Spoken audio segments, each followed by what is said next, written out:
السلام علیکم ورحمۃ اللہ وبرکاتہ.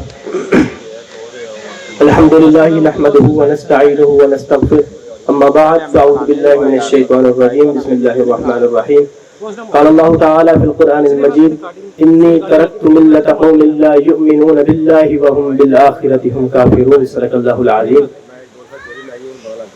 سامعین و حضرات، آج اس دنیا کے اندر وجود باری تعالیٰ کے متعلق بنیادی طور پر دو طرح کے نظریات پائے جاتے ہیں، جن کے اندر پہلا نظریہ جو اقرار خدا پہ کھڑا ہے اور دوسرا نظریہ جو انکار خدا پہ کھڑا ہے. اسی انکار خدا کو ہم الحاد سے بھی تعبیر کرتے ہیں، جس کی مختلف صورتیں آج ہمارے اس معاشرے کے اندر موجود ہیں. جن میں سے پہلی صورت الحاد مطلق، جس کا مطلب کہ اس دنیا، اس کائنات کے اندر کوئی ایسی ذات موجود نہیں جو اس کائنات کا نظام چلانے والی ہو. یعنی خدا تعالیٰ کا مطلقاً انکار کر دینا، کلیتاً انکار کر دینا کہ کوئی خدا اس کائنات کے اندر موجود نہیں ہے. فار ایگزامپل جیسے ڈارون کا نظریہ. اور دوسری صورت لا ادریت، جس کا مطلب یہ ہے کہ اس کائنات کے اندر خدا کے متعلق ہمیں علم نہیں ہے، ہمارے حواس اس چیز سے عاجز ہیں کہ ہم خدا کے بارے جان سکیں یا خدا تک پہنچ سکیں. یہ دوسرا نظریہ جو کہ لا ادریت کہلاتا ہے. اور تیسرا نظریہ الحاد کے متعلق جو ڈی ازم ہے، جس کا مطلب یہ ہے کہ جس طرح ایک گڑی بنانے والا جب گڑی کو بناتا ہے تو اس کے خالق کا، یعنی گڑی بنانے والے کا اس گڑی کے اندر کردار ہوتا ہے، لیکن اس کے بعد وہ گڑی خود بخود چلتی جاتی ہے، اس خالق کا اس کے اندر دخل نہیں ہوتا. اسی طرح یہ کائنات ہے کہ جب خالق نے اس کو بنایا تو اس کے اندر اس کا دخل تھا، لیکن جب اب کائنات بن گئی، اب خالق کا اس کائنات سے دخل ختم ہو گیا، یہ کائنات خود بخود چل رہی ہے. یہ تین صورتیں ہیں جو اس وقت معاشرے کے اندر الحاد کے متعلق موجود ہے. اور اس کے بعد ہم دیکھتے ہیں کہ الحاد پھیلنے کے اسباب کیا ہے، جن میں سے بنیادی طور پر جو بڑا سبب جو کلیسا اور عیسائی رہنماؤں کی بد اخلاقی، یعنی اس وقت جو سب سے نمایاں مذہب تھا وہ عیسائیت تھا، اور لوگ عیسائیت سے اس قدر متنفر ہو گئے کہ جو کلیسا کے رہنما تھے ان کی بد اخلاقی کو دیکھتے ہوئے لوگ اس مذہب سے متنفر ہوئے، اور متنفر ہونے کے بعد لوگوں نے لا دینیت کو اختیار کیا، اور جس کی وجہ سے الحاد کو عروج ملا اور الحاد پروان چڑھا. اسی طرح دوسری چیز جو مذہب کی غلط تعبیر ہے، یعنی اس وقت مذہب کو صرف انفرادیت تک محدود کر دیا گیا، جس کی بنا پر لوگ الحاد کی طرف راغب ہوئے اور الحاد کی نشو و نما ہوئی.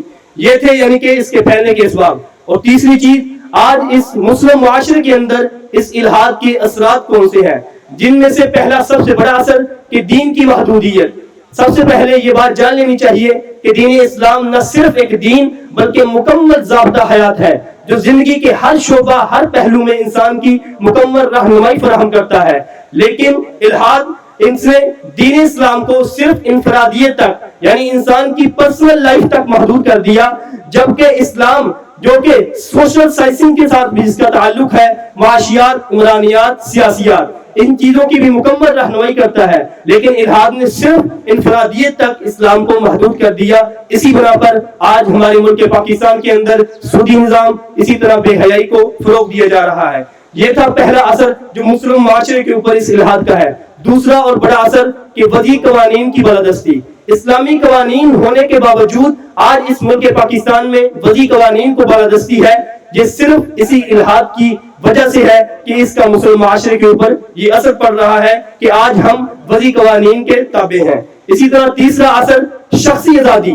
چند دن قبل سڑکوں پر نکلنے والی خواتین میرا جسم میری مرضی کے نعرے لگانے والی، صرف اسی الحاد کی بنا پر کہ الحاد انسان کو شخصی آزادی دیتا ہے کہ ہر انسان ذاتی طور پر آزاد ہے، کسی انسان کو اس کی پرسنل لائف کے متعلق کسی سوال کرنے کی اجازت نہیں ہے، جبکہ اسلام ہر انسان کو شخصی طور پر بھی کچھ حدود و قوانین کا پابند قرار دیتا ہے کہ جس کے تحت وہ زندگی گزارے. اور اسی سوچ کے تحت آج امر بالمعروف اور نہی عن المنکر کا جو فریضہ تھا وہ معاشرے سے ختم ہو گیا. اور چوتھا اور آخری جو بڑا اثر اس معاشرے کے اندر وہ دین بیزاری ہے، کیونکہ جس وقت الحاد شروع ہوا اس وقت نمایاں مذہب عیسائیت تھا جو کہ صرف انفرادیت تک انسان کی پرسنل لائف تک محدود تھا، جبکہ اسلام انسان کی پرسنل لائف اور پبلک لائف یعنی اجتماعیات اور انفرادیت دونوں اعتبار سے انسان کی رہنمائی کرتا ہے۔